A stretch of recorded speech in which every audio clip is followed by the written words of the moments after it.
Salut et bienvenue à vous sur cette vidéo spéciale Monaco 2013-2020, la vidéo spéciale sur les défenseurs centraux cette fois-ci. Après avoir vu du coup les gardiens, les défenseurs latéraux, on va s'intéresser du coup aux défenseurs centraux que vous avez sélectionnés. Donc je rappelle le principe pour ceux qui n'auraient pas vu les autres vidéos. Je vous ai demandé de former un groupe de 23 joueurs sur la période de la remontée en Ligue 1 de Monaco 2013-2020. On a pu voir les résultats donc du coup sur les deux postes précédents. Comme je l'ai dit, cette fois-ci on va s'intéresser aux défenseurs centraux. Donc tous ceux qui ont pu jouer au moins un match, voire même une minute, sur cette période-ci, ils étaient 22 joueurs. Je vous avais demandé de sélectionner 2 titulaires et 2 remplaçants, sans prendre en considération qui jouera à droite ou à gauche. Voilà, le but est de prendre vraiment les meilleurs à ces postes-là. Et du coup, on va pouvoir voir à peu près les résultats que vous avez faits. Euh, Bien sûr, on va pas faire les 22 joueurs, ce serait un peu trop long comme on a pu le faire sur les défenseurs latéraux. On va passer assez rapidement sur les joueurs qui ont eu quasiment aucune sélection dans les groupes. Rapidement, je vais vous afficher là maintenant. Les voilà. Donc voilà, des joueurs comme Dabila, comme Titran, Wolf, Panzo, des joueurs qui ont eu très très peu de matchs. Parmi ce petit groupe de joueurs-là, on peut noter à la rigueur Diallo qui a joué 19 matchs, mais qui a même pas eu 1% de sélection pour un joueur pourtant qui son départ a été assez décrié par les supporters monégasques.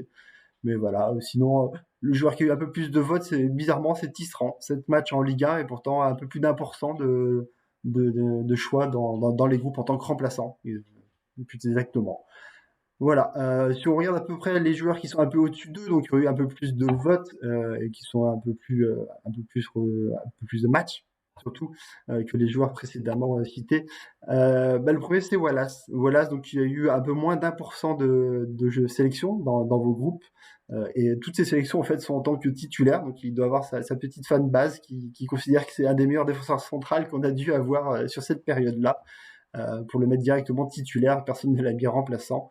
Voilà, donc voilà, c'est 2 saisons à l'AS Monaco. Il est arrivé en prêt de Braga.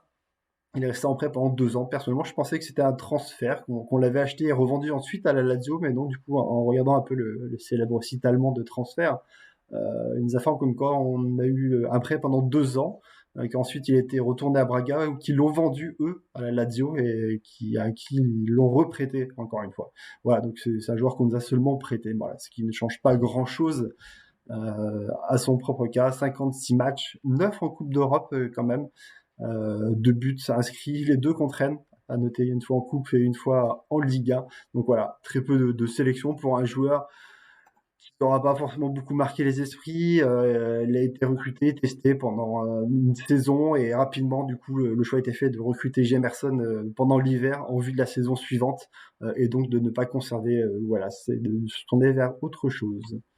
Un joueur du coup qui a eu à peu près le même nombre de votes que lui, c'est Maripane, donc défenseur qui est actuellement à l'AS Monaco, défenseur recruté pour 18 millions quand même, donc vraiment une très très grosse somme misée sur lui l'été dernier. Du coup en provenance du coup de Alaves, 32 matchs seulement joués. Alors certes, une année de Covid l'année dernière, donc il y a moins de matchs possibles à jouer, surtout qu'il n'y avait pas de Coupe d'Europe non plus pour Monaco. Mais un joueur qui a du mal à s'imposer. Il était recruté pour être le titulaire, former une doublette avec Glick. Et Badiachil lui a pris quasiment sa place de titulaire. Ils se la sont un peu partagés à tous les trois. Et même cette saison, on pouvait penser, du coup, il aurait peut-être un peu plus de chance. Là, c'est même Matima qui a commencé à lui gratter des matchs en début de saison. Donc, un joueur qui a du mal à s'imposer à l'AS Monaco, malgré la grosse somme qui a été mise sur lui et les espoirs qu'on pouvait avoir. Après, voilà, c'était un défenseur chilien qui est plutôt habitué, à mon avis, à un style de jeu avec une ligne de défense très basse, très dure sur le joueur et sur des marquages très, très serrés, et pas comme on peut jouer à Monaco où on développe le jeu et que du coup, les défenseurs sont plus amenés à bloquer des contre-attaques, à jouer avec beaucoup plus de distance avec leur attaquant, et je pense que le style de jeu est moins adapté à lui. Voilà, après, il y a quelques rumeurs comme quoi il pourrait partir cet hiver. Je pense que ce serait plutôt une bonne chose, parce que du coup, il ne correspond pas en tout cas à ce qu'on recherche à l'AS Monaco. Voilà, donc du coup, 32 matchs, 2 buts inscrits contre Amiens et contre Dijon. Et du coup, un peu moins de 1% dans vos groupes. Le joueur du dessus, ça commence à être un peu plus de pourcentage, c'est 3%.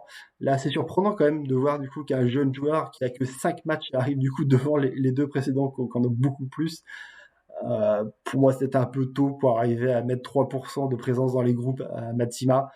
On n'a pas vu grand-chose sur 5 matchs. En plus, c'est que 3 titularisations. C'est du coup sa première saison professionnelle. C'était allé un peu vite. Après, bon, on sait bien, c'est un joueur qui est formé au club, qui fait des bons petits débuts. Donc forcément, on a tendance, un peu comme Biancone, à pousser à en voir plus et à le voir très très beau.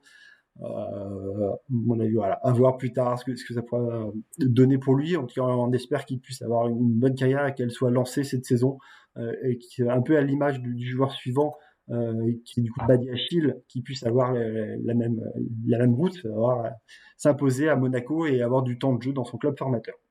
Badiachil, du coup, 9% quand même de présence dans les groupes et 2% même le voit titulaire. Donc assez surprenant quand même de voir autant de personnes l'ont choisi comme l'un des deux titulaires dans cette équipe entre 2013 et 2020, sachant qu'on a quand même eu des défenseurs d'un tout autre niveau.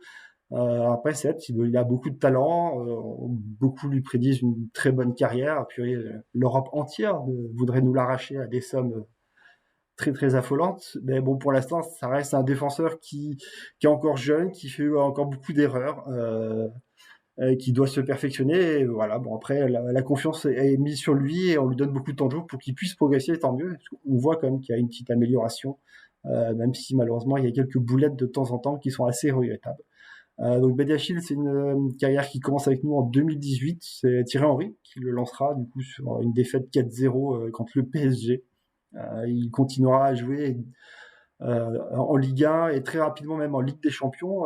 Du coup, comme Biancan, il jouera contre Madrid et Dortmund les derniers matchs de groupe. Voilà, 62 matchs déjà, ce qui est beaucoup. Je rappelle que à l'heure actuelle, après Sidibé, c'est lui qui a joué le plus de matchs et de minutes à l'AS Monaco parmi les joueurs qui sont encore présents au club, parce qu'il est passé devant Golovin qui est blessé. Donc il figure un peu de papa à l'AS Monaco pour un joueur qui a à peine 18 ans. C'est assez impressionnant quand même, on peut le noter. Voilà, 3 buts aussi, donc une égalisation à Nice la saison dernière, et cette année sur les 2 premiers matchs où il marque contre Reims et contre Metz des buts limite d'attaquant. Voilà, on pourrait plus s'attendre à des buts de la tête pour un grand gabarit comme lui, mais non, c'est de très jolis buts qu'il a inscrits sur ces 2 matchs-là. Le joueur du coup que vous avez choisi ensuite avec beaucoup plus de voix, c'est son compère en défense, c'est Disasi, 19%, là ça commence à être assez important, de présence dans les groupes, même si c'est majoritairement comme remplaçant. 5% le voit quand même titulaire, là aussi je trouve ça beaucoup pour un joueur qui a finalement peu joué chez nous, 14 matchs, c'est un peu faible. Moi ce qui me gêne surtout, c'est que dans ces 14 matchs, il y a déjà 2 cartons rouges, qui gâche un peu son début de saison, des erreurs, des sorties trop anticipées. On s'attendait un peu à autre chose par rapport à la saison qu'il avait pu faire à Reims avant. C'est un joueur sur qui on a beaucoup misé, parce qu'on a mis 15 millions quand même, une somme assez importante. Voilà. Pour moi, pour arriver à le mettre dans les 4 meilleurs défenseurs centraux de la période 2013-2020, c'est beaucoup trop tôt. J'espère qu'en tout cas, il pourra y parvenir si on étend la période un peu plus tard. Parce que voilà, c'est un joueur aussi un peu comme Badiachil qui a un gros potentiel et qu'on espère qu'il puisse progresser au sein de l'AS Monaco et devenir un peu plus solide. En tout cas, ces 2 défenseurs-là forment une très bonne défense quasiment tout le match, mais il y a toujours un moment où ça craque, ça va faire une erreur, une mauvaise relance, une chandelle dans le mauvais sens, des erreurs, des fautes qui donnent des pénaltys qui ne devraient pas avoir lieu. Voilà, c'est jeune, c'est peut-être pour ça aussi, hein. Mais en tout cas, voilà, vous avez choisi à 19% Disasi, qui donc a 14 matchs, 2 buts contre Reims et contre Nice cette saison, forcément, qui n'a joué que cette saison sous notre maillot. Le joueur du dessus, du coup, là, ça va être un peu une surprise que je m'attendais pas à le voir aussi bas, quand même, parce que du coup, il reste encore 5 joueurs au-dessus de lui. Et Jemerson, du coup, il a choisi que seulement à 23% parmi vous pour le mettre dans le groupe. Donc, c'est le premier champion de France, en tout cas, qui n'est pas dans le groupe pour l'instant, qui est aussi loin, en tout cas parmi les titulaires, bien sûr, parce qu'il y a des jeunes qui n'ont pas été sélectionnés. Pour un joueur du coup qui a fait quand même 6 saisons à l'AS Monaco, 153 matchs, c'est quand même beaucoup. Ça reste le troisième défenseur central parmi tous ceux sélectionnés qui a le plus de temps de jeu. C'est beaucoup et pourtant vous ne l'avez pas sélectionné et très très loin de là. Quand même 3 petits pourcents de titulaires. Voilà, donc c'est un défenseur qu'on a recruté pour 11 millions en janvier 2016 en vue du coup de préparer la saison suivante. Avec Glick, ils font vraiment une super charnière centrale, là, on peut le dire. Pendant une saison, ils seront vraiment impériaux. Après, je pense que Jemerson a été un peu au-dessus de son niveau sur cette saison-là et qu'on a revu son vrai niveau sur les saisons d'après. Si Glick a encore réussi à tenir un peu une saison, c'est beaucoup moins le cas de Jemerson qui très rapidement a plongé, nous a montré un niveau de jeu beaucoup plus bas que ce qui avait pu être sur cette fameuse saison du titre. Voilà, donc c'est un joueur qui est parti en novembre dernier seulement, pour une somme inférieure à 1 million, donc une grosse perte dessus. Bon, après, sur un joueur qui reste 6 saisons, on ne cherche pas forcément à faire de plus-value. 153 matchs, il en a aussi 26 en Ligue des Champions, 4 buts quand même et une passe décisive. À noter que du coup, son dernier match, c'était contre Lille, lors de la victoire 5-1 il y a un an de ça, donc un peu à l'image de Subasic qui avait aussi joué contre Lille son dernier match, sauf que lui c'était le mauvais match, celui de la défaite en coupe. Voilà, donc ça fait un an qu'il ne jouait plus à l'Est Monaco et donc il est parti sur ce dernier match-là. On en dira en tout cas surtout de lui, c'est qu'il nous a apporté un titre et une très belle campagne européenne. Et du coup, un joueur qui est au-dessus de lui et que certains devaient sûrement peut-être attendre dans les 4 aussi, parce que du coup, à 37%, je m'attendais personnellement à plus, puisque moi je l'avais choisi parmi mes 4, c'est Eric Abidal. Que 12% le mettent titulaire, hein, comme quoi normalement, du moment qu'ils le choisissent, la plupart le mettent quand même titulaire. Ce n'est pas mon cas quand même, mais on peut comprendre. Il n'y a qu'une seule saison, il y a 29 matchs, ce n'est pas non plus beaucoup pour un joueur qui est arrivé libre du Barça en 2013 et qui repartira aussi libre à Olympiakos la saison d'après. Abidal, c'est surtout, si bon moi, l'AS Monaco, pour moi, c'est clairement l'équipe de France qui fait tourner la chose. C'est que l'enchaînement des matchs commence à devenir compliqué pour un joueur du coup qui ne jouait pas beaucoup avant ça, dû à sa maladie. Et du coup, à l'AS Monaco, il a déjà un peu surpris tout le monde à arriver à avoir le niveau qu'il avait avec son compère dont on parlera un peu plus tard. Enchaîné après avec une sélection d'équipe de France, ça commence à faire beaucoup de matchs à mon avis, et c'est là que ça commence à être compliqué pour lui. La fin d'année a été dure, et le mois de janvier aussi, et surtout après il y a l'épisode du coup à Bastia qu'il n'a pas apprécié où il a été mis en tribune, du coup où c'est Isi Matmirin qui était joueur sur le terrain, donc lui il était mis en tribune et Arpurine n'a pas accepté. Il trouvait qu'il avait un statut qui ne lui permettait pas qu'on le mette bêtement en tribune. Suite à ça, du coup, il y a que 3 matchs suite à cet épisode. Ranieri lui préféra du coup Isi Miran dans un premier temps, mais surtout Abdenour, qui aura été recruté en janvier, et du moment que celui-ci n'était plus blessé, il a pris la place de titulaire. Et Abidal s'en est allé. Voilà, donc pour moi, c'est un joueur qui me laisse vraiment un très bon souvenir, qui a été pendant les 6 premières vraiment royal. Un peu plus compliqué par la suite, de bon, des côtés il ne jouait plus, donc c'est un peu plus dur du coup de juger son niveau à ce moment-là. En tout cas, c'était une très belle surprise son retour et le niveau qu'il affichait sur une très très belle saison en plus pour une remontée en Ligue 1. Voilà, donc c'est le joueur que vous n'avez pas sélectionné parmi votre groupe. Donc maintenant, on va arriver sur les 4 derniers. Donc vous devez vous douter maintenant. Il va falloir savoir qui sera du coup le titulaire et les remplaçants. Et on va commencer du coup par le joueur qui a eu un peu le moins de votes. On vient d'en parler justement, vu qu'il a pris la place de Abidal. Ben, là aussi, il lui prend la place dans le groupe. Ben, c'est Abdenour. Abdenour, 53% de présence dans vos groupes, donc quasiment une personne sur deux le choisit, donc c'est pas non plus très très important comme pourcentage par rapport aux autres postes. Après, c'est le quatrième, hein, forcément, c'est celui qui en a le moins, mais quand même 20% le voit titulaire, donc ça, par contre, c'est beaucoup, à mon sens. Un gros pourcentage. Pour un joueur, du coup, qui n'a fait que 2 saisons à l'AS Monaco, il arrive, et encore une saison et demie, plus exactement, il arrive au mois de janvier, en prêt depuis Toulouse. On ne l'achètera que en l'été d'après pour une somme de 13 millions d'euros. Et on réussira du coup la saison d'après à faire un braquage à Valence en le vendant de 22 millions d'euros. Ce qui était assez formidable vu qu'il avait commencé à avoir un niveau qui baissait. À noter du coup, il arrive blessé et du coup il faudra attendre le 9e match de la saison pour le voir jouer. Il étant donc c'est blessé ou du coup en manque de conditions sur les 8 matchs précédents. Assez rapidement du coup il s'impose comme titulaire et prend même du coup la place de Abidal qui est relégué sur le banc sur cette période-là. Et la saison d'après, du coup, avec une très très belle campagne européenne de l'AS Monaco qui va en demi-finale, du coup, il s'impose comme titulaire et comme un joueur très très solide, très très rugueux et vraiment très bon sur cette période-là, il n'y a pas à dire.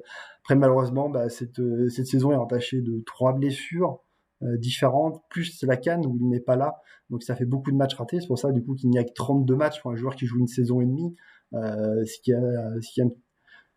qui peut, on peut le dire. Du coup, un but qui marquera en Ligue des Champions, du coup, parmi ces 6 matchs qu'il effectuera, vu qu'il fera toute la partie retour plutôt, quand en début de saison il est blessé, il ne fait pas les premiers matchs de poule.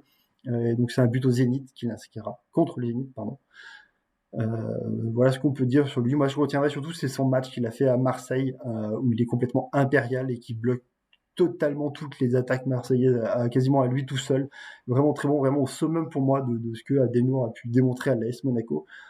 Blessé à la 78e minute, il sort et Wallace le remplace et là on prend 2 buts par Marseille, on perd le match et on perd du coup aussi ce joueur qui ne rejouera plus après sous le maillot de l'AS Monaco, vu qu'après il aura aussi une blessure diplomatique en début de saison suivante pour pouvoir le vendre justement à Valence. Voilà, du coup, comme je disais, 20% de titulaires, c'est titularisation, vous avez choisi, c'est même plus le joueur qui est devant lui, qui est Radji, donc qui est le deuxième remplaçant. Donc Radji est présent que dans 19% de vos 11. Mais du coup, 75% le mettent quand même dans le groupe. Voilà. Donc le joueur que certains me demandaient pourquoi il n'était pas aussi dans les latéraux. C'est vrai que quand on regarde sur la période qu'il a joué à l'AS Monaco, c'est quasiment équivalent le nombre de matchs qu'il a joué en tant que latéral et en tant que défenseur central. Bon, après, c'est un défenseur central normalement. Et après, surtout, il a beaucoup partagé son jeu à droite ou à gauche. Donc, à choisir, je préférais du coup le placer dans les défenses centraux. Et du coup, il est dans le groupe, donc ça, comme quoi ça ne lui a pas été défavorable. Radji, donc du coup, qui arrive en 2012, libre quand on est en Ligue 2 depuis Bologne, et qui repartira 6 saisons plus tard, en 2019, du coup, libre aussi. Il ne re-signera nulle part, il est retraité, on peut dire, je pense. Une fin un peu triste, comme il le dira assez régulièrement dans la presse française.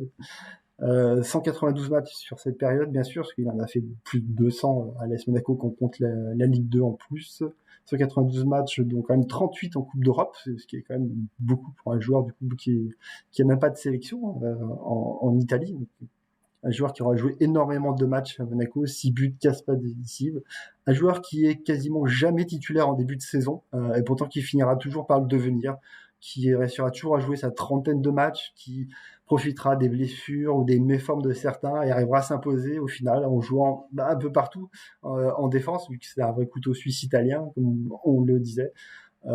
Après, sa présence, plus au-delà de son niveau, qui n'était pas non plus extraordinaire, il faut bien l'avouer, je pense que sa présence est surtout parce qu'il a conquis le cœur des Monégasques, c'est un joueur à l'image de Gaël Givet, qui était vraiment un guerrier sur le terrain, qui lâchait rien, qui mouillait le maillot, qui appréciait énormément le club et qui le disait très très régulièrement. Donc voilà, je pense qu'il y a un gros coup de cœur aussi parmi beaucoup de supporters qui l'ont choisi à ce poste-là, plutôt que du coup des joueurs comme Jemerson ou Abidal, qu'on retrouve du coup non sélectionnés.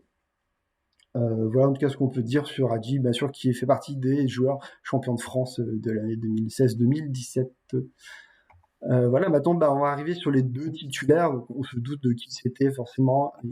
La majorité d'entre vous, de toute façon, les avait choisis comme titulaires. Le premier, du coup, qui a eu un petit peu moins de voix, du coup, c'est Ricky Carvalho. Donc 58% d'entre vous le voient titulaire. C'est pas non plus extraordinaire, quoi. C'est pas très très haut. C'est à peine une personne sur 2. Par contre, 82% le voient dans le groupe. Un peu étonné de que ce soit pas plus non plus. Je m'attendais plus à 90%, tellement il a fait du bien à l'AS Monaco sur la période où il a été. Arrivé en 2013 libre du Real Madrid. Du coup, il repartira aussi libre en 2016. Partira en Chine après, de mémoire, quelques temps plus tard. Donc 118 matchs sous le maillot monégasque, 3 saisons où il est complètement titulaire. Une arrivée un peu compliquée, parce que du coup, on s'est dit, waouh, arriver avec Abidal, les 2 joueurs ont quasiment pas joué la saison précédente, les 2 sont anciens, les 2 ne sont pas rapides, et pourtant, ils nous feront rapidement comprendre qu'ils forment une très très bonne charnière centrale, que Carvalho a largement le niveau pour jouer en Ligue 1 et même après en Europe. Certes, il n'a plus le physique et la capacité qu'il avait avant, mais il a surtout une très très bonne vision du jeu, un très bon sens du placement qui sera assez redoutable, et un très très bon défenseur central. Très aimé en tout cas dans le groupe. Très bonne entente aussi avec Raji. On a vu pas mal de vidéos du club où les deux rigolaient très très bien ensemble. En tout cas, très très bon souvenir pour moi. Voilà, c'était clairement le titulaire avec Glick qui sera forcément le premier. Les deux formaient pour moi les deux meilleurs défenseurs centraux. Malheureusement, bon, les deux jouent à peu près au même poste sur le côté droit de la défense, mais voilà, on pourra s'en passer. À noter du coup 118 matchs, c'est le quatrième défenseur central qui a joué le plus de matchs sur cette période-ci, et il y en a que 14 de Coupe d'Europe forcément, parce qu'il est parti un peu avant les grosses échéances que Monaco a connues du coup avec l'année du titre. Et du coup, le joueur que vous avez le plus sélectionné, qui est quasiment dans tous les groupes, 97%, donc tout le monde le sélectionne, 84% de titularisation, là aussi, tout le monde le voit comme titulaire pour vous, c'est le défenseur central de cette période. C'est Camille Glick, le champion de France lui aussi 2016-2017.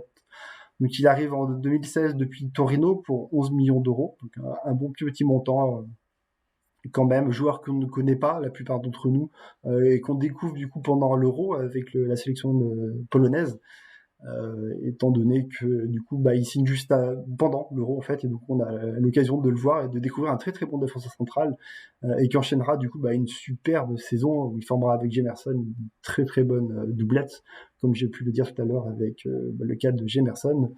Sauf que Glick va du coup montrer un niveau beaucoup plus haut, sera beaucoup plus costaud, buteur surtout, comme on peut le voir avec des stats vraiment très très importantes dans ce domaine-là.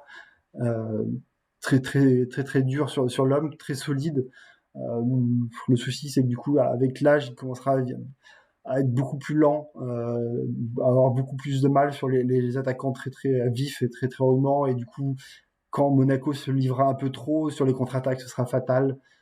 Pour moi, il y a forcément une saison extraordinaire la première saison, la deuxième un petit peu moins bien, mais ça reste une très bonne saison pour moi. C'est la troisième qui est assez catastrophique. Et heureusement, je trouvais que la saison dernière, il avait retrouvé un peu son niveau. Pas clairement pas le niveau de 2016, clairement, mais en tout cas, c'était largement mieux que la saison précédente. Et que du coup, avec Maripane et Badiachil, ils arrivaient à faire quand même de bonnes choses, et que c'était pas forcément lui le pire. On retrouvait un peu plus de hargne et de volonté de sa part sur cette saison-là. Voilà, donc du coup, un départ cet été à Benevento pour 3 millions d'euros, ce qui est pas énorme, mais bon, voilà, pareil, sur un joueur qui a fait 4 saisons en défense centrale, qui commence à être âgé, on cherche pas à faire des plus-values, clairement, c'était pas le but avec lui. Un joueur du coup qui aura joué 24 matchs en Coupe d'Europe sur les 167 qu'il aura fait, donc c'est, si on met de côté du coup Radji, c'est lui qui a fait le plus de matchs en défense centrale, parce que Radji en a fait pas mal en tant que latéral. On se rappellera parmi les 14 buts qu'il a mis, surtout ce but contre Leverkusen à la dernière minute avec une très très belle reprise de volée. Du coup, 14 buts, 6 passes décisives, ça fait quand même un joueur qui est décisif tous les 8 matchs, ce qui est quand même très très important pour un défenseur central. Beaucoup, surtout l'année du titre, forcément, avec un très très bon jeu de tête en tout cas, ce qu'on a pu voir. Voilà, en tout cas, c'était les défenseurs centraux que vous avez sélectionnés. Et du coup, si on passe sur le 11 et sur les sélections que vous avez fait pour l'instant, voilà, on a toute notre ligne arrière qui est faite et établie. Donc, vous avez choisi de rajouter Glick et Ricardo Carvalho. Donc, j'ai choisi de mettre Ricky Carvalho à son véritable poste et de décaler du coup Glick sur le côté gauche. Ça fait du coup avec Mendy et Aguilar notre défense titulaire, avec Subasic dans les cages, et du coup Radji et Abdenour se placent sur le banc. En tout cas, on peut dire qu'avec Glick, Carvalho, Abdenour et Radji, ça fait que des joueurs rapides pour les postes de défenseur central. C'est assez impressionnant. Voilà en tout cas ce qui est pour la défense. À partir de demain, du coup, on verra les milieux de terrain, et on commencera par les milieux 6-8, milieu récupérateur et relayeur, pour une nouvelle petite vidéo pour vous expliquer du coup les résultats que vous avez fait sur ces postes-là. En tout cas, je vous remercie pour avoir suivi sur le live et sur le YouTube aussi par la suite. Merci à vous en tout cas, et à très vite.